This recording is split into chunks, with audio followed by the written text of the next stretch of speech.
agriculture is to move into the smart agricultural age, because there we are deploying information and communication technology to increase food production and also to enhance the quality of our product. So this is where the synergy comes in, using information and communication technology to improve agricultural production.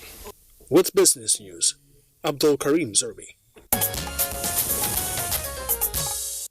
Thank you very much, Abdul Karim Zurmi, for the business package. Next for us, we'll take a look at the front pages of some of today's newspapers.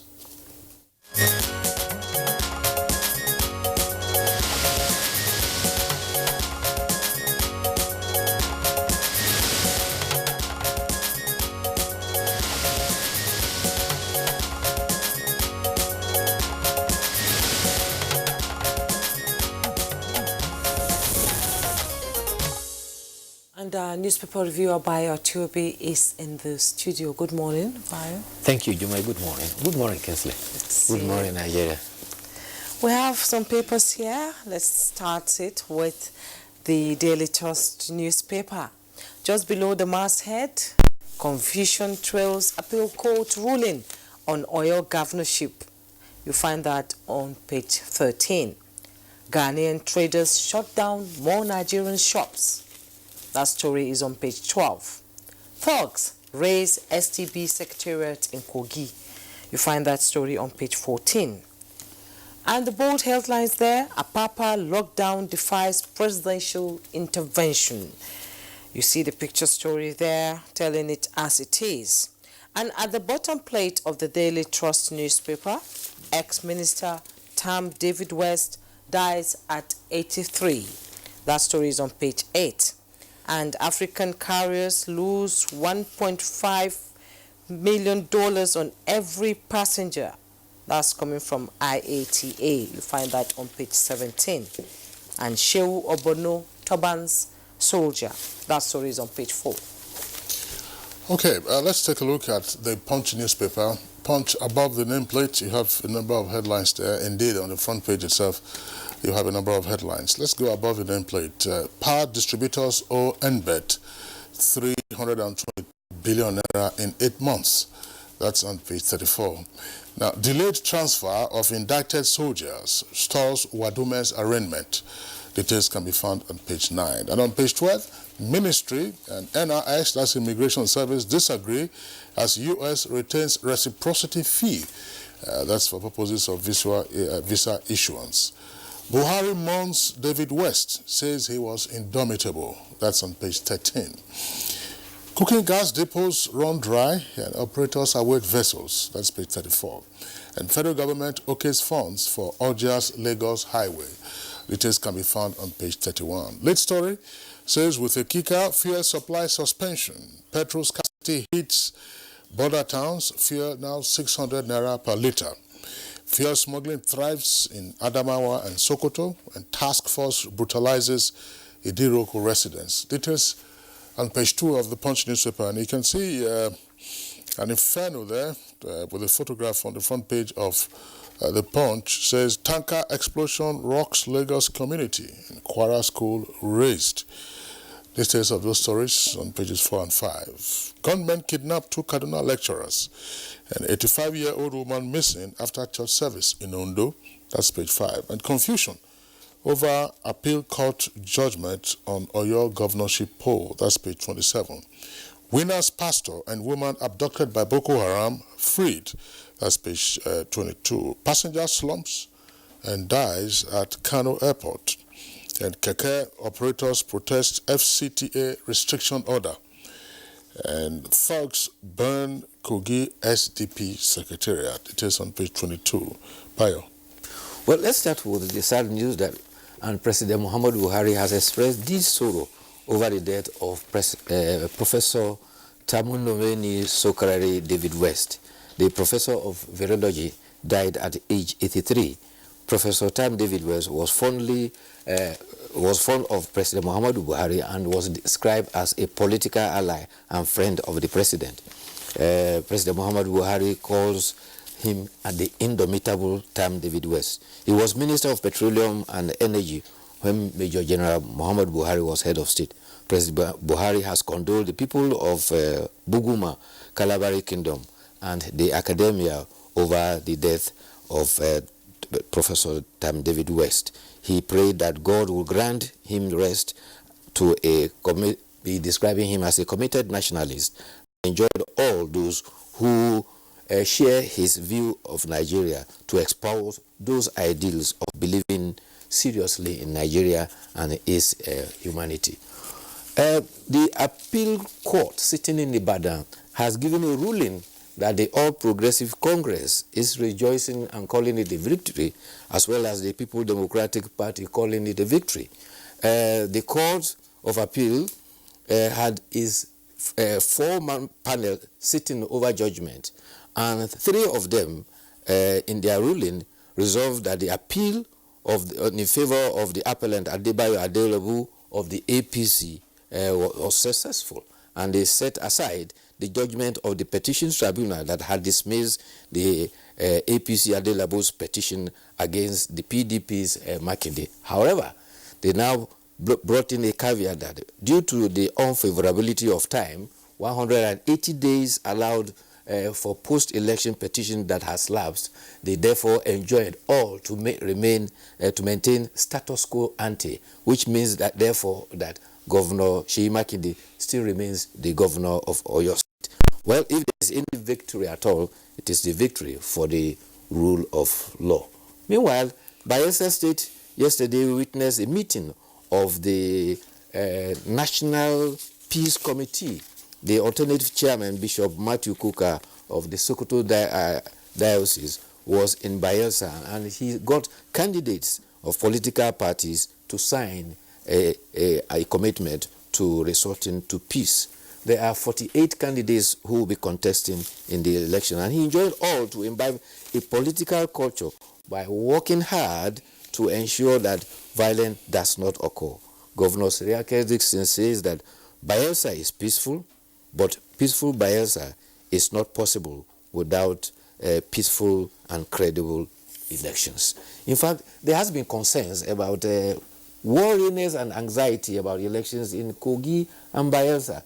All indications and antecedents points to a violent election, and Nigerians are hoping that both Kogi people and Bayelsa will disappoint us by ensuring that they give Nigerians a peaceful election, so that all of us will be disappointed that the violence we're fearing will not occur. Already, only yesterday, the Social Democratic Party had thugs attack their office, and that is again some of the indices that gives serious concern about the November 16 election in Kogi and Bayelsa. Just this weekend, by the way, that they are having the elections. Now, to Professor Tam David West, President Muhammadu Buhari has, of course, sent out his condolences. Professor Tam David West was an irrepressible Nigerian, a dogged fighter, and a man who, if he believed in a cause and in an individual, stood by that cause and by that individual. At a time when it seemed or sounded unpopular to stand by President Muhammadu Buhari, at all times Professor Tam David West stood by President Muhammadu Buhari. In fact, he authored two books. And those books were launched 10 years ago at the Nigerian Institute for International Affairs. One was Who Really is President Muhammad, or General Muhammadu Buhari, as was then called, and then the 16 sins or so of General Muhammadu Buhari. And this was a rejoinder. It took out all the issues, responded to them, seriatim, that was one after the other. As I said, this was a time, it was unpopular to canvass the cause of President Muhammadu Buhari. So through thick and thin, he was on the side of President Muhammadu Buhari because he believed that he was a man of integrity and of integrity, and therefore would not change his course. As he also indicated, he was Minister of Petroleum under President Buhari. He had been Commissioner for Education in Old River State in 1975 to 79. Lekwot, then Zamani Lekwot was military governor of Rivers. Lekwot was also at the book launch at the NI 10 years ago. which was chaired by former head of state, General Abdulsalami Abubakar. After the overthrow of Buhari, he was retained by General Ibrahim Babangida, who was president. He was then he went to Mines Power and Steel. Yes. Now, that same administration, of course, then sent him to jail, sent him to a tribunal on the allegation that he drank tea and then accepted a gift of wristwatch from Steiners and therefore caused economic adversity. He was sent to Burma prison. Yes. He was sent to Burma prison, and that is on the tribunal judgment, but on appeal, that decision was quashed. And then, of course, he was released. Of course, you would imagine that David West would take no prisoner, and whenever he had the opportunity, he never hesitated in attacking that administration. So he did that, and then, of course, he was very proud of his heritage. From Buguma in Kalabari Kingdom. And well before some of the Niger Delta militants, got out of hand, Professor Tam David West had detailed his own encounter with them and then indicated the steps or measures that, in his own opinion, should have stymied it. So he had no hesitation in taking on some of those very well-known figures at the time. So whether at home or outside, it was a good thing that Professor Tam David West always did that. And by the way, Professor Tam David West lived virtually at Ibadan. And he was still resident at the University of Ibadan campus. Yes. At the time, they said, look, you get out of the campus. The campus was his life. It was his life. He was a great friend. I should say that as well. I mean, he and I were associated for well about 20-something years. Sure when I was editor of The Guardian on Sunday, yes, I published his articles, and those I couldn't publish because they didn't meet our editorial specifications. He would take them out as an advert and pay for them. And then, of course, we also have to edit. And we say, oh, Kingsley, why are you going to do this one? I say, yes, because this can't go. And they will always take that. Well, the patriot gone home. Yes. He will go home to rest, and he will be surely missed by Nigerians, especially his write-ups. Now we come to our editorial coming from the Daily Sun newspaper, and it's on tackling the diabetes scourge. The recent disclosure by the Diabetes Association of Nigeria that 10 million Nigerians are currently living with diabetes is quite alarming. This was revealed by the National President and Chief Medical Director, Abubakar Tafawa Balewa Teaching Hospital, Bauchi, Dr. Alkali Muhammad. According to him, about 2/3 of the diabetic patients are not aware of their conditions. As you know, diabetes is the leading non-communicable disease in the world. Currently, over 430 million people across the world suffer from the disease, which is more prevalent in low-income countries than in high-income countries. Bio. Yes, the danger and the alarm bell has been rung by the president of the Diabetes Association of Nigeria, Dr. Alkali Mohammed. And the danger here is that most people who are diabetic, and he says about 2/3 of them, are not aware of the disease at all. Therefore, they have a metabolic condition that exists with them, which is very dangerous, but they are not aware of it. And therefore, the editorial is happening on the necessity to make and recommend screening, periodic screening for all Nigerians.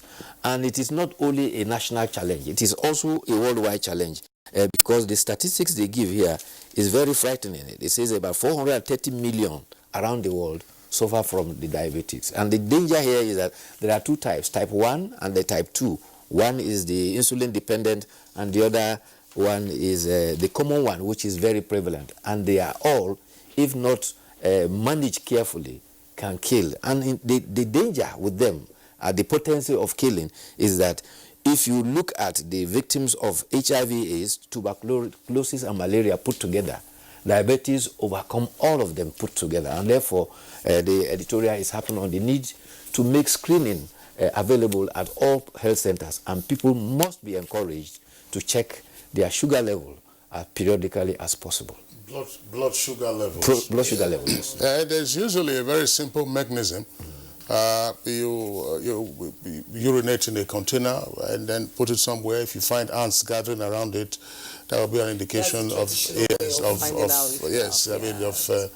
ascertaining if you have a lot of sugar in your in your blood, and of course that's a wake-up call.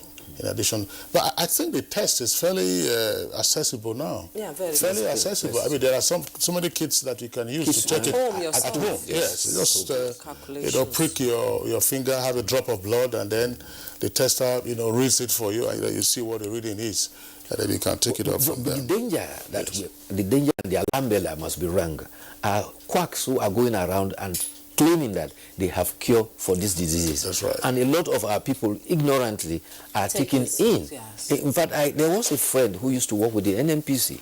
He had this unfortunate health condition. And a herbal man came to Kaduna once, and everybody was visiting him. He claimed he had power to cure all diseases. In fact, he had powder that if women rub on their face, they will get husband automatically. And this man got taken in because the man was very good. He will mention all the drugs that doctors prescribe for diabetes. I say, if you are using them and it's not curing your diabetes, come, I'll cure it. He abandoned his drugs and went. A year later, we lost him. So that is how grievous it is. There is that danger about quacks who are claiming they have cure for diabetes. The best thing is a change of lifestyle, change of diet, more rest, more sleep. It's a condition that you just can't survive it if you're not very, very careful to manage it. All right. Bayo, I tell you, thanks a lot. Unfortunately, I mean, the friend you talked about got lost, but did you ascertain whether the powder works particularly? Bayo, we'll see you tomorrow.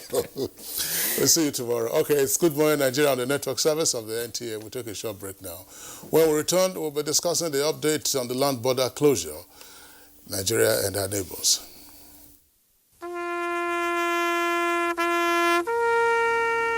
They are there at the crack of dawn. They are there busy preparing while we rise for our day. They are there silently, guarding, waiting, listening, and watching. They are there ready in the sky above and the waters below, in the blistering heat of the day, in the dead of night, willing, indefatigable, determined in the defense of the sovereignty of our country. They are our first line of defense and our last. They who have paid the ultimate price in defending us. They are fathers and uncles. They are mothers and sisters and girlfriends and boyfriends. They are brothers and cousins and best friends and neighbors. They are classmates, colleagues, and citizens of this nation. They are our defenders and deserve our respect, our prayers, our thoughts. Nigeria, please support our armed forces. 20 years of travel and counting. 20 years of promoting tourism in Africa and diaspora. Over 3 million kilometers traveled. Over 30 African countries visited. Explored the diaspora in 4 continents. Connected over 100,000 happy tourists to Africa.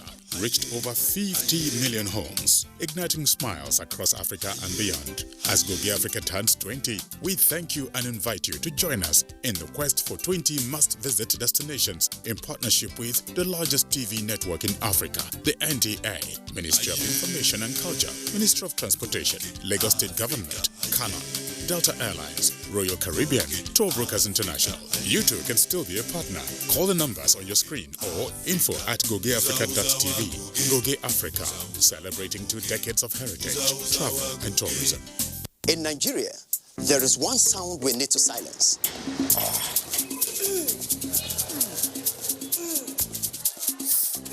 So let's silence toothache before it starts with Oral-B All-Round Protection. Its advanced technology helps prevent both tooth holes and gum problems that can lead to tooth loss. It strengthens your teeth, giving them all-round protection.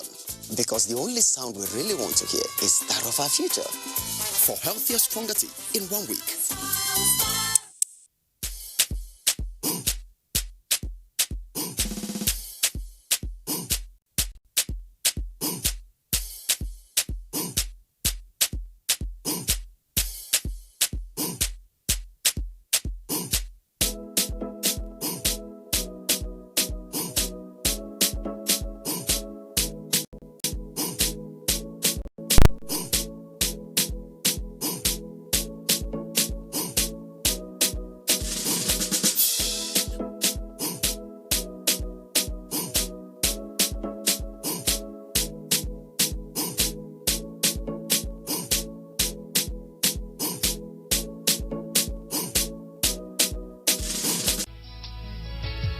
St. Morumba College, Jos, one of the great pioneer secondary schools in the city of Jos, in conjunction with St. Morumba Old Boys Association, SMOBA and PTA, cordially invite friends and well-wishers to her Diamond Jubilee celebration under the distinguished guest of honor, Right Honorable Simon Bakula, Long Governor of Plateau State, Chairman of the occasion, Professor Suleiman Elias Bogoro, Executive Secretary Ted Fon, Chief Host, Most Reverend Ignatius Ayo Kaigama, Archbishop Archdiocese of Abuja.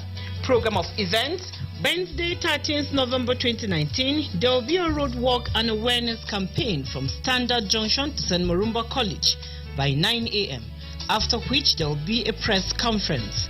Thursday, 14th November 2019, opening mass at St. Morumba Parish by 10 a.m. Medical outreach kicks off immediately after mass and the book dedication thereafter. Friday, 15th November 2019, there will be a continuation of medical outreach and talk show by 9 a.m. at St. Morumba College. Music concert thereafter by 3 p.m. at the College Hall. Saturday, November 16, 2019, Peace Novelty March between SMOBA International Stars and Plateau All Stars by 9 a.m.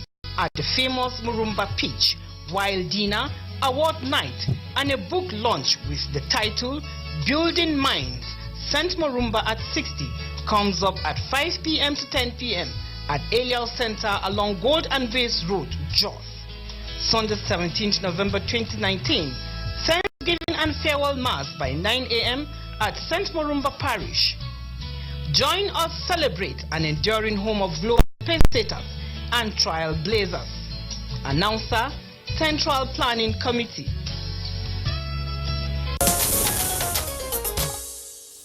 If you're just joining us, this is Good Morning Nigeria, and to begin our discussion on the subject, let's take this background report by Kunle Ade.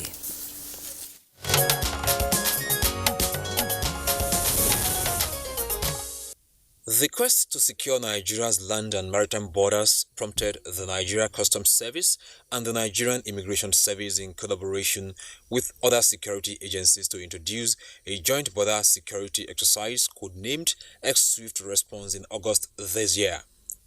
The aim is to address trans-border security challenges like terrorism, banditry, smuggling, proliferation of small arms and light weapons.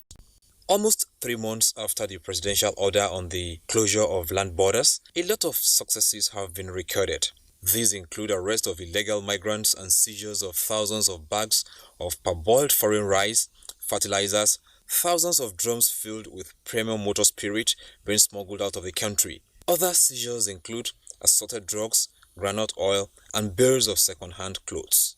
The border closure on one hand has been commended by some prominent members of the Nigerian society, having curtailed the influx of illegal migrants and that of rice importation, a development they say has compelled Nigerians to now look inwards and consume what the country produces, which will ultimately change Nigeria's status of importing economy to productive and exporting one. However, few others who are not in support of the closure hinged their stance on the current toll it is taking on those involved in transborder trade, not minding the economic turnaround that awaits the country. Nigeria, being the largest market in Africa, has been instrumental to the economic survival of most of its neighbors. The pertinent questions to ask, therefore, are: should Nigeria continue to protect the interests of her neighbors at the expense of its economy? Is border closure achieving the desired results? Should the exercise be suspended as it is advocated in some quarters? Guests on Good Morning Nigeria will give answers shortly.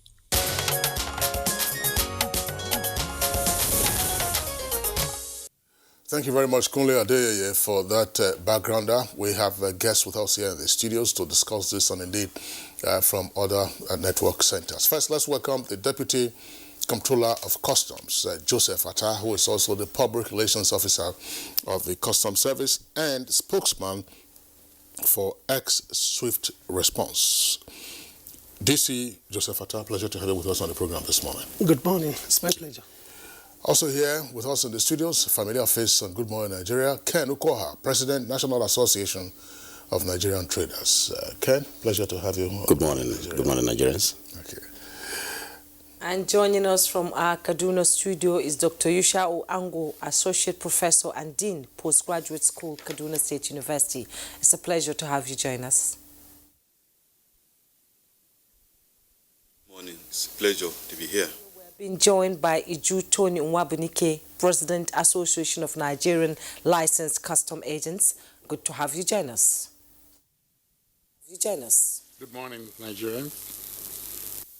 And also there in our Lagos Network Center, another familiar face on Good Morning Nigeria, Muda Yusuf, Director General, Lagos Chamber of Commerce and Industry. Muda, pleasure to have you again on Good Morning Nigeria. Thank you very much. Good morning, Nigeria. Okay, so let's begin from our Abuja studios, where we have the Deputy Comptroller of Customs, Joseph Atta, who is, as I said, spokesperson for the ex-SWIFT response. 3 months into the partial closure of Nigeria's land borders, what is the situation report? Well, yes, 3 months into the rigorous patrolling of our borderlines, the results have been so positive.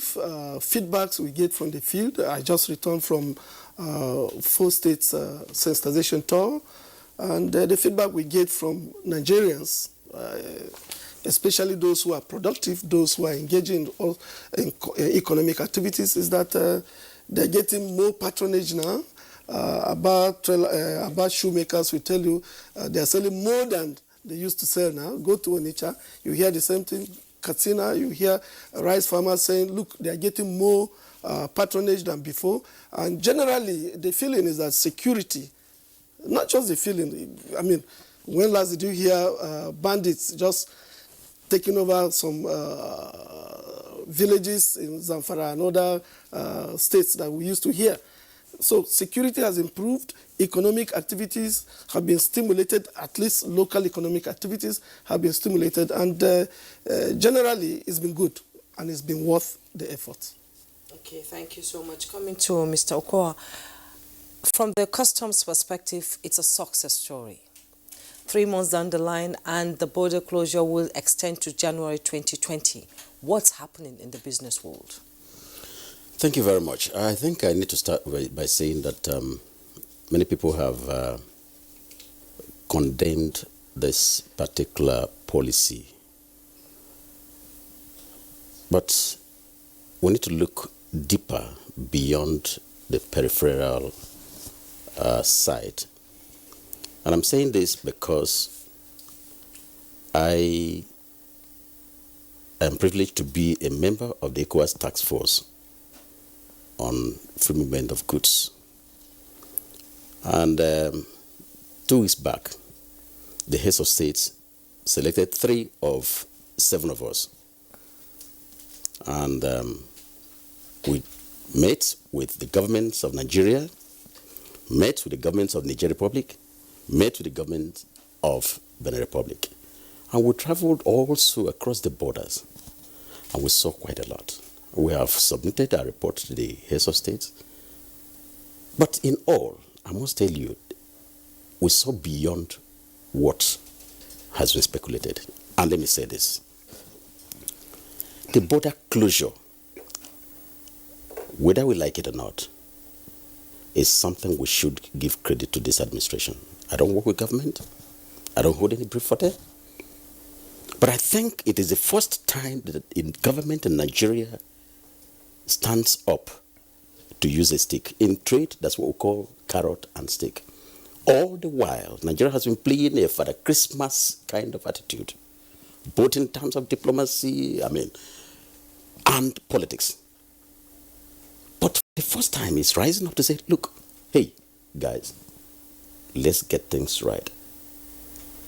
This is the stick now. And it's also whipping everybody into the line. Why? Because a situation where you have the ETLS, ECOWAS Trade Liberation Scheme, which was the foremost trade policy in the ECOWAS region, set up in 1979 and then reviewed in 1993. And it promotes regional trade and trade in goods produced regionally, originating from within. But this has gone off to the point that member countries are now using this as a conduit for third-party countries' goods coming in and removing us from development, from production, from employment generation for our people, from local patronage. And of course, everybody has been talking about rice, as if rice is the only commodity that, that this policy came to stem. But look beyond rice. Look at second-hand clothing, for instance. I was opportune to, go through all of this, and I saw that the huge number of second-hand clothing that come into this country from Niger Republic, I never knew before. I thought it was only from Cotonou that it comes here.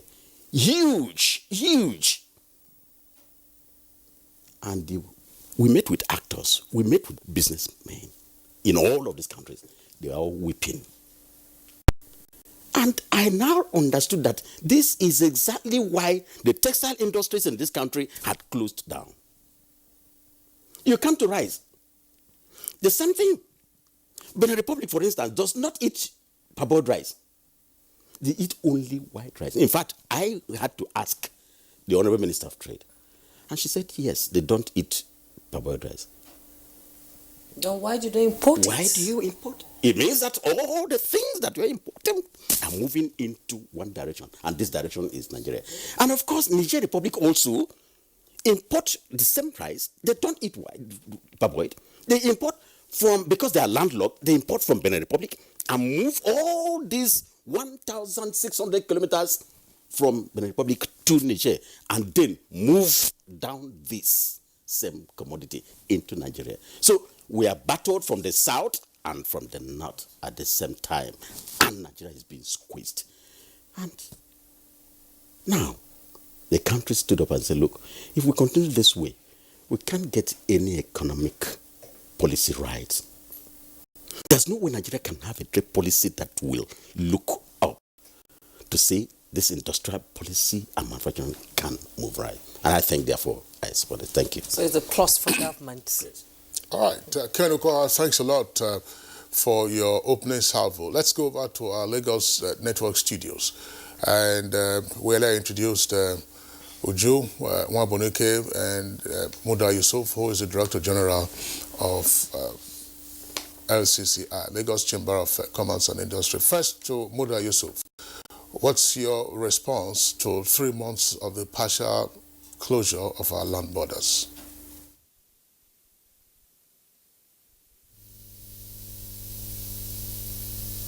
Let me acknowledge the fact that the customs spokesman in your studio there has been very cordial in his relationship with the private sector, at least in Lagos. I engage him regularly, share information with him, and express the concerns that we have. And on a few occasions, he has even intervened and all of that. So he has been a very friendly public relations person for the customs. Having said that, when we have policies of this nature, it is important to look at cost and benefit.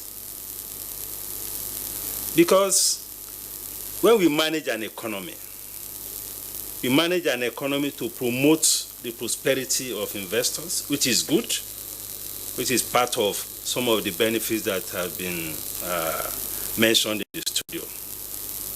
We also manage the economy to promote the welfare of citizens. This policy has a great deal of welfare effects, which I think is more on the negative than positive. It has a great deal of investment effect, which is also very profound. Don't forget, trade is critical to job creation. Because in Nigeria, we trade a lot. And it's not as if trade is something bad. Even those in production need those who are trading in order to remain in production. Now, the closure of the border has its benefits and it has its costs. Some of the benefits have been mentioned, so I don't need to repeat that. But I must say that there are investors who have invested in what we call ETLS products in Nigeria. And their whole business model is based on the fact that they have a ETLS registered product which they produce and sell the entire sub-region. Their investments have practically come to a standstill. Secondly, we have a large number of informal sector traders trading in goods that are legitimate. I'm not talking of illegitimate businesses now. This is where they make their living from. You need to visit all the border communities across the country. There's a lot of agony and all of that among them. Because all they do is to trade, some import, some export. Because this issue of trade is not only about importing, it's also about exporting. We have quite a number of trucks at Semebo that have been stocked for 3 months, loaded with export products, manufactured here.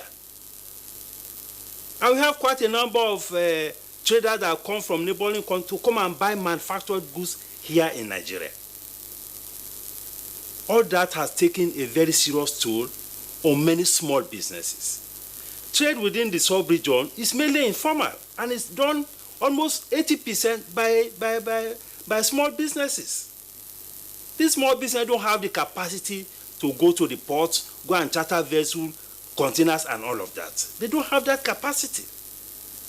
And this is taking a whole lot of toll on their lives because this is their own main source of livelihood.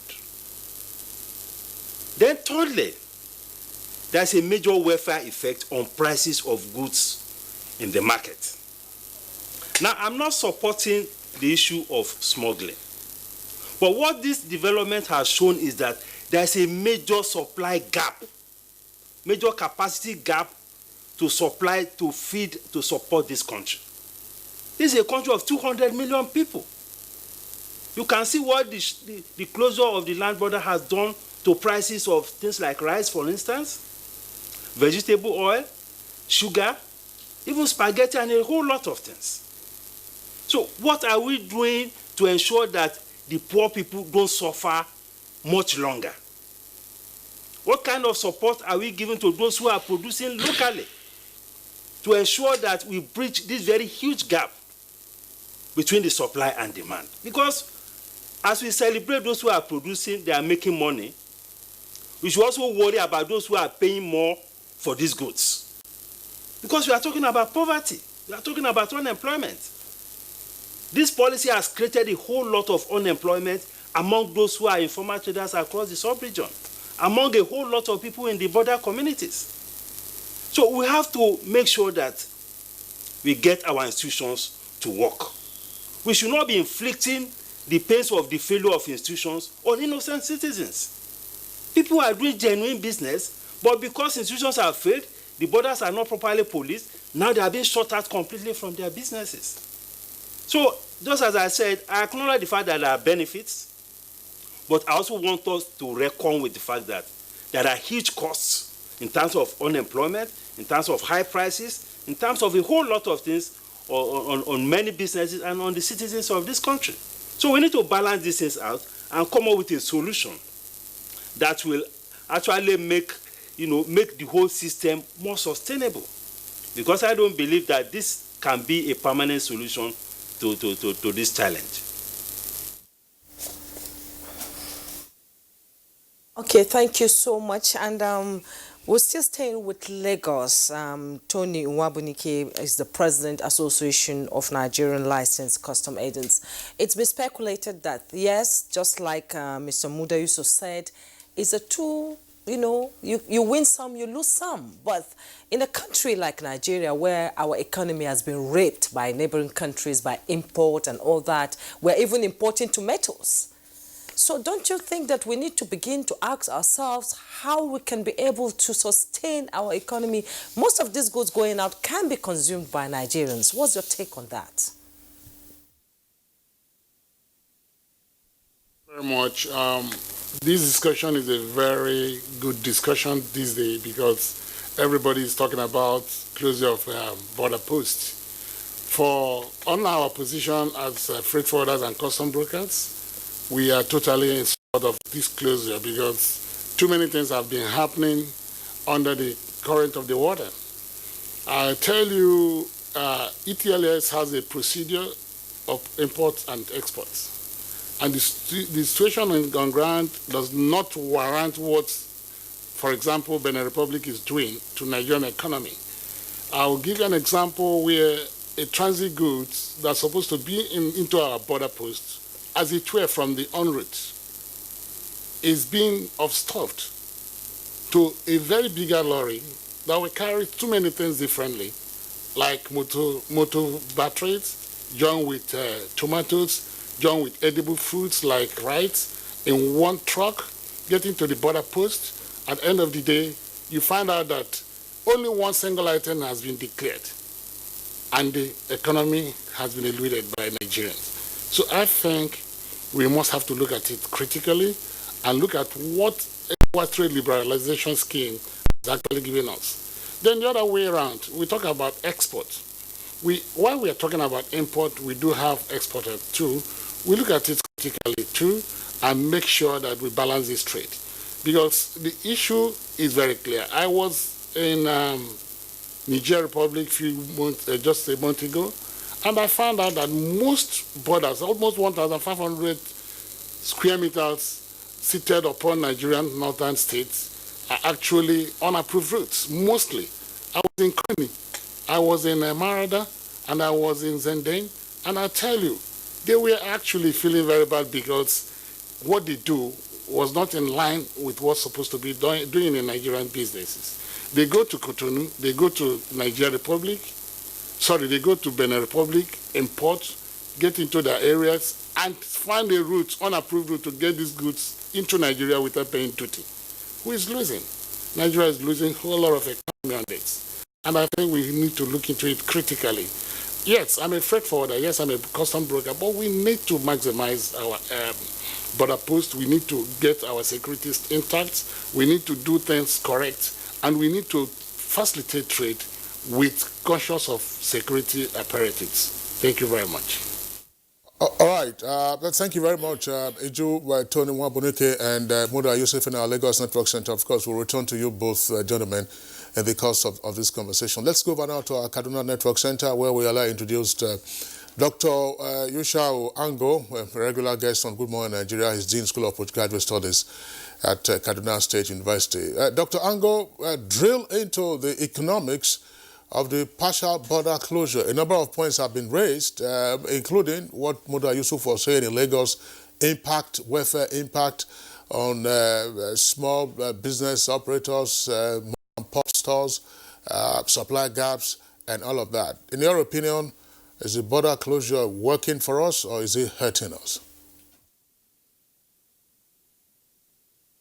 Yes, the closure is more beneficial than otherwise. It is obvious, in fact, right from the beginning, there was a decision after when the CFTA was being signed. I said earlier in one of these programs that, to my surprise, it was the first time that Nigeria did not sign an agreement just like that. You know, usually every agreement that comes around, WTO, International Criminal Court, anything internationally that is being peddled, we sign quickly. To my surprise, Nigeria hesitated. You know, I commented on this program much earlier about that Nigeria is getting its acts. We are trying now to understand and actually work